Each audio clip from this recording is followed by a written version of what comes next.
From your local Houston BMW Center studios, welcome to the Public Affairs Podcast, addressing local issues that affect our nation and shape our world. I'm your host, KG Smooth, and I have on the phone line with me because we are going to talk about all of this crime that is coming up, just not even here in Houston, but around the country. I have Senior Police Officer Douglas Griffith, who was a native Houstonian and a graduate of North Shore High School. He graduated the Academy Class of 142 and was assigned to the Southeast Command Station in 1991. And during his 29 years of service with the department, he dedicated 20 years to the Gang Task Force and Divisional Gang Unit. There, he served 4 years as a member of the Southeast Tactical Operations, DGU, and he earned his master's in law enforcement executive leadership from California Southern in 2016. Also was elected to position 11 in 2008, and in 2012, Doug was appointed to the position of vice president to succeed retired senior police officer J.J. Berry. And he is on the Public Affairs Podcast. Please welcome Senior Police Officer Douglas Griffith. Welcome. Well, thank you for having me, sir. I greatly appreciate it. Indeed. Listen, you've got a pretty extensive background when it comes to, gang task force and just being in service. Tell us how you got interested in being a police officer. Well, I grew up in the Cloverleaf area, and if anybody knows that area over in North Shore, it's not the nicest of areas, and I got to see several Harris County officers in action from time to time with neighbors and things that went on around the neighborhood, and probably from about the age of 14, I realized that that's what I wanted to do with my life, and I dedicated myself to working as hard as I could, and I went to San Jack College and got my associate's degree, and the day I turned 21, I was knocking on the door trying to get into law enforcement, and I've been there ever since. Wow, nice. And your experience clearly is something that you love to do. What is it about law enforcement that, grinds your gears, get you going? Well, it's one of those things where every officer will sit there and tell you, hey, I got in here to help people. And that's truly why we get here. And if you can help one person, then it makes this job worth it. And I really have had a blessed career. I feel like I've really got to help the community. And I do everything I can within my power now still to do what I can to help people. Because at the end of the day, we have to help each other. We're one society. We're a group of people just trying to get along, and we need to be helping each other. Indeed. I'm glad you said that. It's a great segue because, we often look at all of the problems that are going on in the world here in Houston, and there's a lot of talk, but there's no solutions as to what we can do to combat the things that are coming. Just some very interesting statistics here that you all had sent over, according to FBI data, that homicides increased nationally by 25% from 2019 to 2020. And in the first quarter of 2021, the murder rate was up compared to the same time frame as last year in such cities as here in Houston, Atlanta, Chicago, Dallas. This is wild. This is data that was collected from the Major Cities Chief Association, which is the nation's top law enforcement leaders. What is this increase in homicides? Like, what is really going on in these streets? What's the underlying issue here, officer? Well, I think there's a couple of things that we can point to. Number one, and it's something that we see almost every major city, which is kind of sad, it's actually very sad. And that's the fact that we're not holding people responsible for their actions. We have a tendency now with bail reform and all that going on that crooks are allowed out over and over again. And we're not talking about, petty thieves and stuff like that. We're talking about hardcore criminals, guys that really have no regard for human life. They go out there and stick a gun in your face, rob you. We have, again, increased shootings, increased homicides. That's part of it. And I think the other part is kind of a desensitization because we have so many things that you see on, these videos come out all the time about people shooting other people, and people get desensitized to that. Like, oh, it wouldn't happen to me. It's not really that big a deal. And some of it's even glorified. These guys will play it over and over and over and think it's cool, when in reality it's just not. You're taking someone's life. You are hurting people, and as a society, we cannot allow that. Yeah, these I don't understand, what would cause, someone to harm someone in that way. Part of me can't help but to think that there are other, how can I say this, other entities or ways that are causing this, from the frequency of the music and maybe, the food or the mindless entertainment that is spewed to us on our televisions that is triggering something psychologically in their brain that makes them want to do these acts over time. And it's a slow drip, especially, when the enemy uses silent weapons, for silent wars. Yes, sir. Yes, sir. Again, it's the people get desensitized to the violence. And we see it on almost every show that's on TV. Yeah. We see it, in our movies. We see it. We hear it in our music. Once see you it hear on the that daily over news. and over, exactly right. When was the last time you saw a really positive story on the news? That part. You don't. It's all about murder and mayhem. And until we get away from that and get back to where we need to be, which is, one, we need to be helping each other out. We need to be watching each other's back. We got to take care of each other. I know that sounds cliche, but it's really fact. And no, it is. Those facts. people that have proven to be there's plenty of people out there proving they're not going to be a productive member of society. Those individuals have to be locked away for the safety of the others. And again, Harris County courts, they just have not done their jobs with this. These repeat offenders get up over and over and over. I can remember a day, if you were a capital murder suspect, you were held without bond until your trial. Nowadays, we've had a couple with PR bonds. How does that happen? So wait, so the PR bonds go up to extreme criminal crimes such as armed robbery and murder? I just thought that would be, for a low-level crime, like something like a misdemeanor, not, for them to come back on a PR bond, not something that would be considered a felony. Oh, no, we've had many felon murder suspects released on a PR bond. And the way they get by with this, you'll hear sometimes, he's got a $50,000 PR bond. Well, what that means is he's released on his personal recognizance. The $50,000 comes into play if he doesn't show up to court. But I can tell you this, we've had multiple people that not show up for court. Not a single dime has been recovered from the county on that. Not one. Because they just give him another bond. Hmm. See, I wasn't privy to that information, Officer Griffith. I didn't know that it even included felonies. I can see somebody with a misdemeanor, something traffic, like, yeah, okay, no need for you to be in jail for, you don't have a license, but, murder or, grand larceny, things of that nature, that's right. That's not. And that's what a lot of people don't understand, because the original bond reform or bail reform that had come out was regarding misdemeanor bonds. We don't believe people should be in jail because they can't afford to pay on these petty little crimes. Right. We have no problem with that. Agreed. I have no problem with PR bonds, low bonds, whatever. But right now in Harris County, you can get out on a felony case for $100. Wow. Did not know that. That is wild. Let's just reset real quick. You're listening to the Public Affairs Podcast. We're talking to Senior Police Officer Douglas Griffith.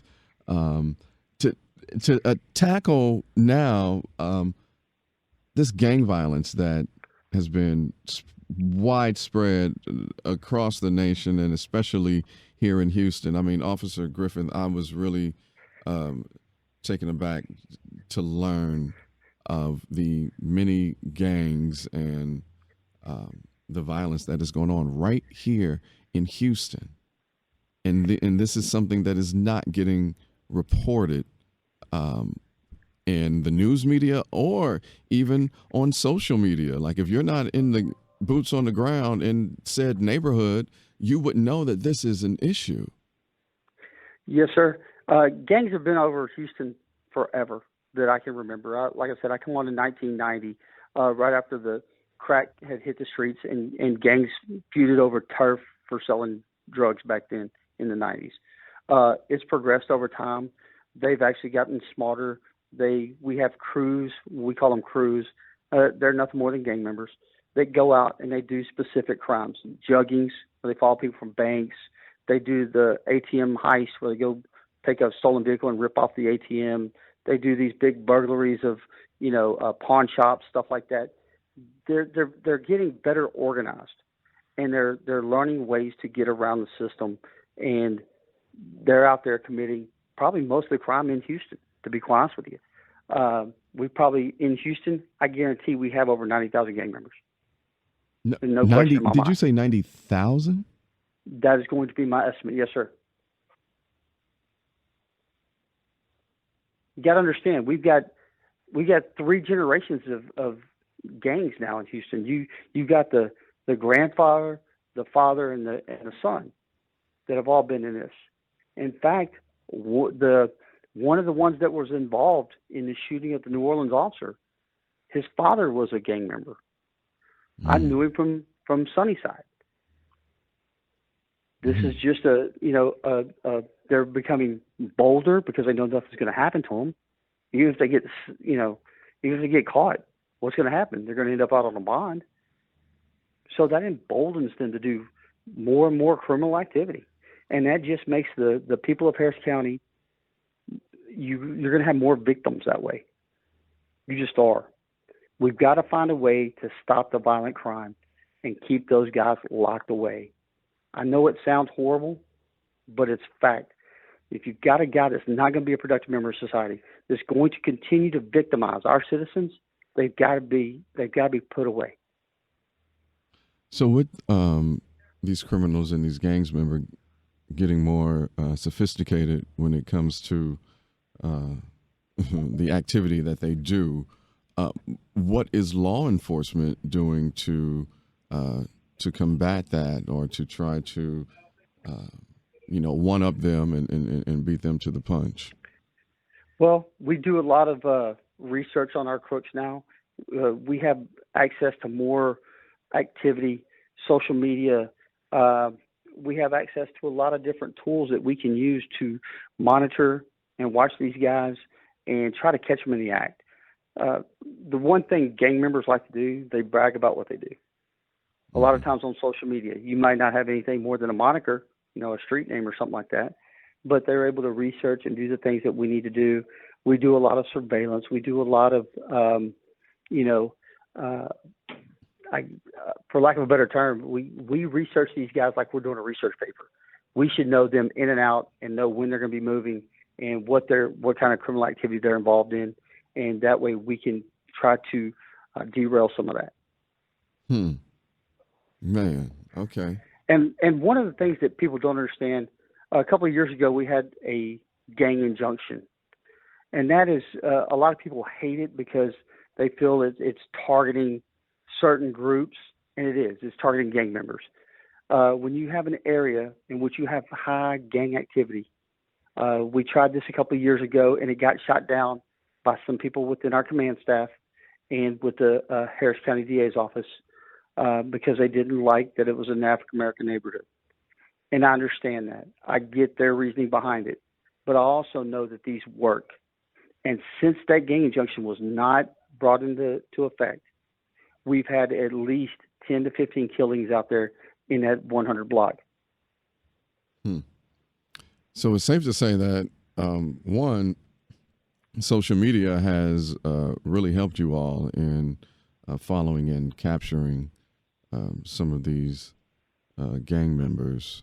One, because Yes, you're sir. right, they do like to, brag and flaunt about what they do, and I never understood that. Like, you telling on yourself, you're gonna get on your your Instagram and flash the gun or show, like, what are you really doing? Yes, sir. Officer Griffith, what is the motive of these gangs now? I mean, when I was coming up, they were territorial. Certain blocks or certain neighborhoods they would protect. Yes, sir. And to me, back then growing up, I was like, I didn't understand the concept that you're protecting something that we don't even own in the first place. But I digress. But now, what is it about? Why is the activity so strong? What is it that they want to gain or trying to prove? I think it's about the money. At the end of the day, it's about how much money they're going to make. If they have to hurt somebody to get it, they're going to do that. And I'm a firm believer that, look, we've got to get to our kids early and often and give them opportunities in school, give them an education, a safe education, one free of gangs and drugs and everything else. And then we got to give them job opportunities, because without those two things, this is all they know. All they know is gang banging and drug dealing, or hijacking people, or whatever their little area of expertise is. And we've got to get them out of that mindset, but we got to do it before they start. And that's a difficult thing to do.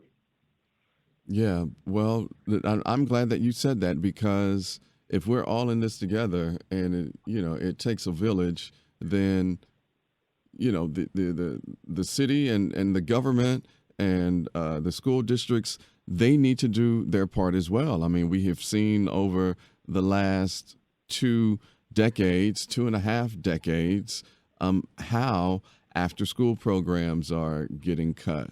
But it first started when they were taking music out, and so they music out of school, and so with that and more activities that these kids can be involved in after school keeps getting stripped away, and then they have nothing to do, and so they get with this crew, and they have this attention that they're seeking, and they feel like they have a family, and they get caught up. But if the system would work correctly and stop making it difficult, with this whole school to prison pipeline, yes, sir. then probably kids wouldn't be involved. But